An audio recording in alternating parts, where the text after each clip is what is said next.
Hello, hello, hello, everyone. The Soul Survivor is back with you for another episode. I hope you have, enjoyed the Threats to America series that we done. Actually, I had planned on continuing on for another week or so, but an email came across a few weeks ago that really got me to thinking about something. This person asked about prepping on a budget. And that really hit home to me because my wife and I have been living on a one-income paycheck for a couple of years, and we've recently gotten beyond that and have been able to get back to a two-income household. But in that time, we continue to prep, and we have some very fresh and relevant ideas with this. As a matter of fact, they're so fresh and so relevant that I have been working on a book. And I want to provide for the listening audience some of the information that comes from that book in a series about prepping on a budget. And I think that's what we will call this series, and it will have to be a series because there is entirely too much information to try to put forth in one broadcast. It would be entirely too long and too cumbersome. So we're going to break this down into however many broadcasts it takes. And we are going to examine prepping on a budget. So, call your friends, call your neighbors, tell them about the Soul Survivor broadcast and podcast, and tell them to tune in. Tell them to come over, bring a pencil and a paper, and get ready to make some notes. And we're going to talk about prepping on a budget. And I'm going to begin by reading you some excerpts out of my book and give you a feel for what prepping is and for what prepping can do and why we need to consider prepping, okay? Now, I want to read to you something called One Day in America.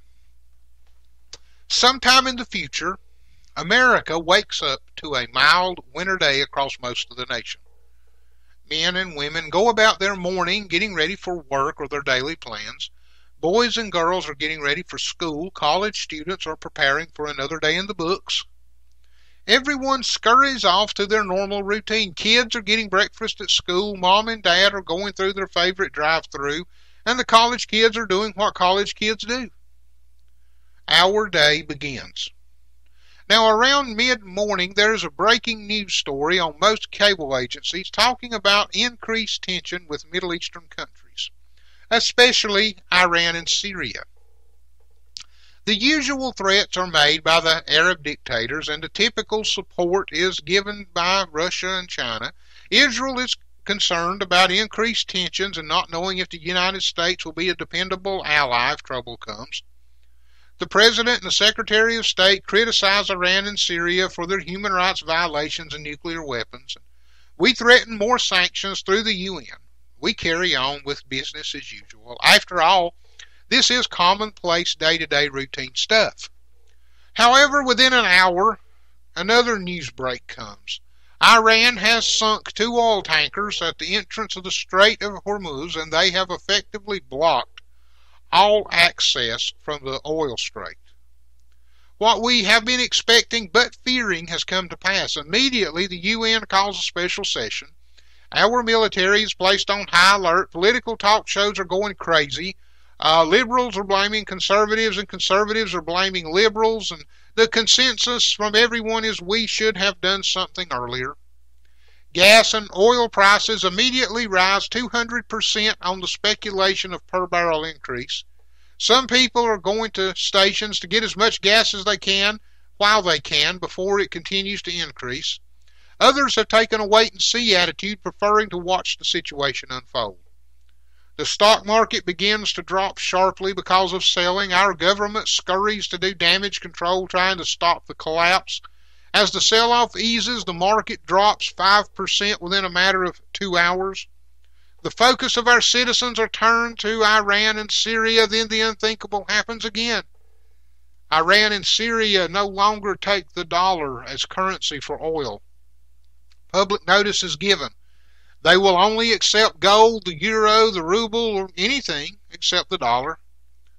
Furthermore, there's a military threat levied against the United Arab Emirates. If they continue to accept the dollar as a show of force, Iran then launches a low-level nuclear weapon into Iraq and claims that nation as sovereign territory. The UAE now is afraid to sell oil to the United States.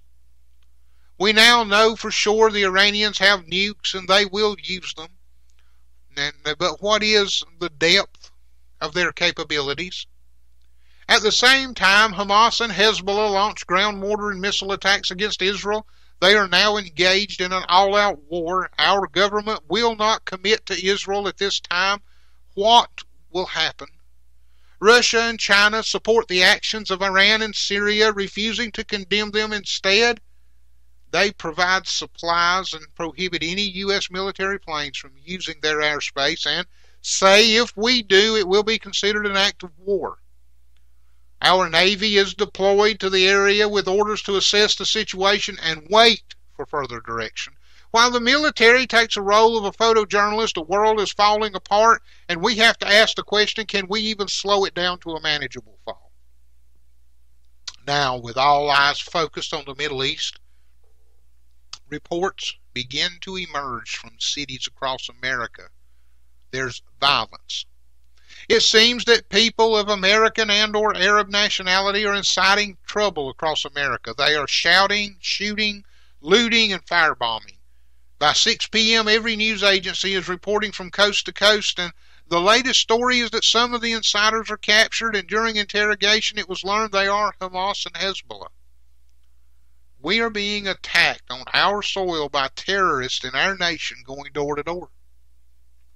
Unobserved during all of this is the crash of the stock market.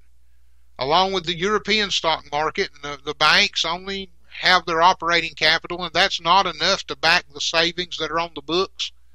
The Fed closes all banks to prevent a run and to hopefully prevent a total economic collapse.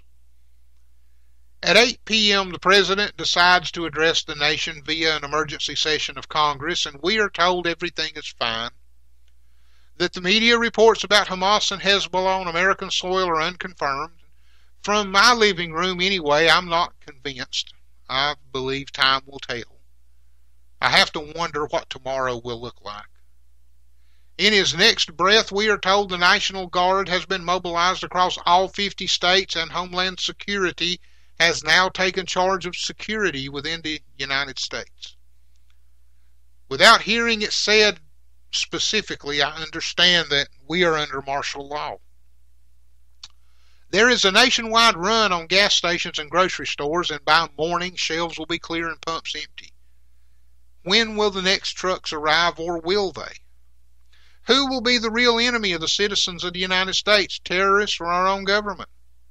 How deeply will our government encroach upon our liberties? A lot of questions are unanswered at this point. But the most important question still looms, and that is, are you prepared to deal with any of this? Are you and your family prepared to deal with this situation or anything remotely similar to it? This is all hypothetical, made up.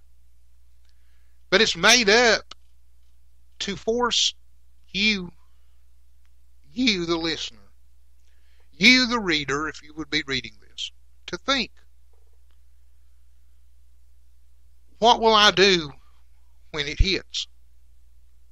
Well, I have a prepping test, series of questions, and they are also made to force you to think about certain things taking place. Does every member of your family know the escape routes from the home? How can they get out in case of fire?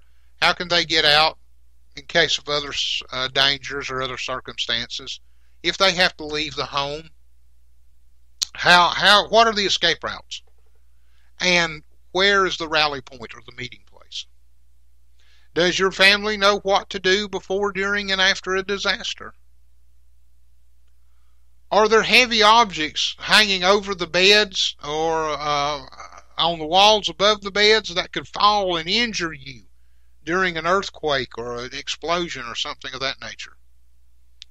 Do you have a working flashlight in every occupied room? Now let me tell you why this is important. If you have a power outage or if you have a major situation, you don't know if you've got gas, you don't know, you may have gas leaking. There could be a lot of things going on. Use a flashlight to assess the situation.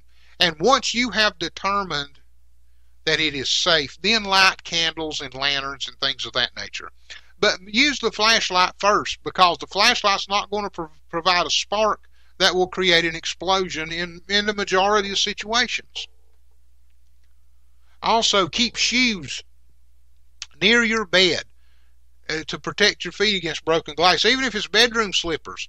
At least if there is an earthquake, if there is something, if there is rioting, if someone throws a brick through there, you've got bedroom shoes to walk across the broken glass until you can get to something. It is just a safety precaution, but do you have them there?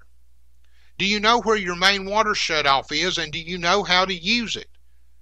Is it a hand-operated valve, or does it have to have a special tool? If it does have to have a special tool, do you know where it is?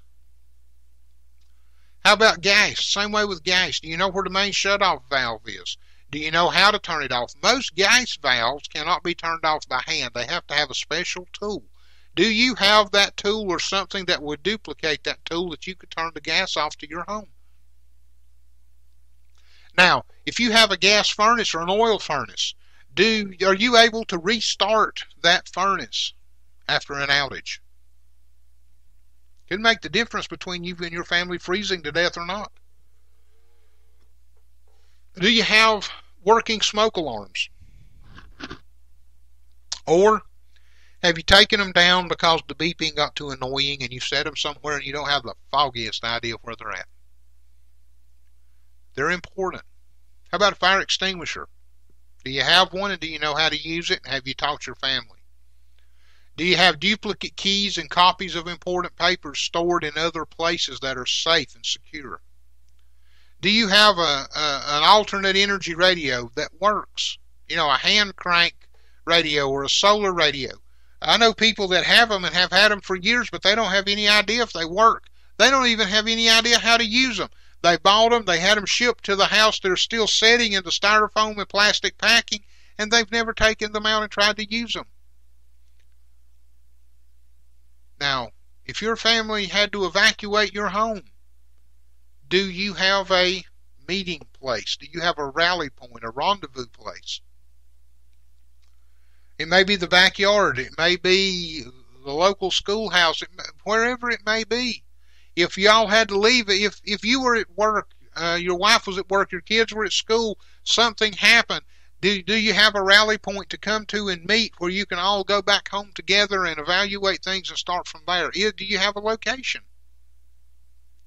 Do you have food, water, first aid, and protection? Do you have the means and the skills to cook food without gas or electricity? How about water? Enough for drinking, cooking? How about sanitary needs? Do you have, how much water do you have stored up? That water is used for much more than drinking. Do you have a bug out bag, a 72-hour kit? If you do have these things, are you able to carry them? Have you even tried to get around with your 72-hour kit? If it's a backpack, have you tried to put it on to see if you could actually carry it and see how far you can carry it? Some people are really surprised. They'll spend time and money and they'll put these things together, or they'll just order one that's pre-built for them. And it'll come to the house and they'll unpack it and they'll pick it up out of the box and they'll set it in the closet, and that's where it will stay, and they have absolutely no idea whether they can actually function with this thing. Do you have an established out-of-area contact? Suppose a tornado comes through and levels everything that you have. Do you have someone outside of the area? Someone, if you and your family get split up and separated because of sheltering or something of that nature, do you have an out-of-the-area contact that you all know to get in touch with and to rally back at that point by a certain time?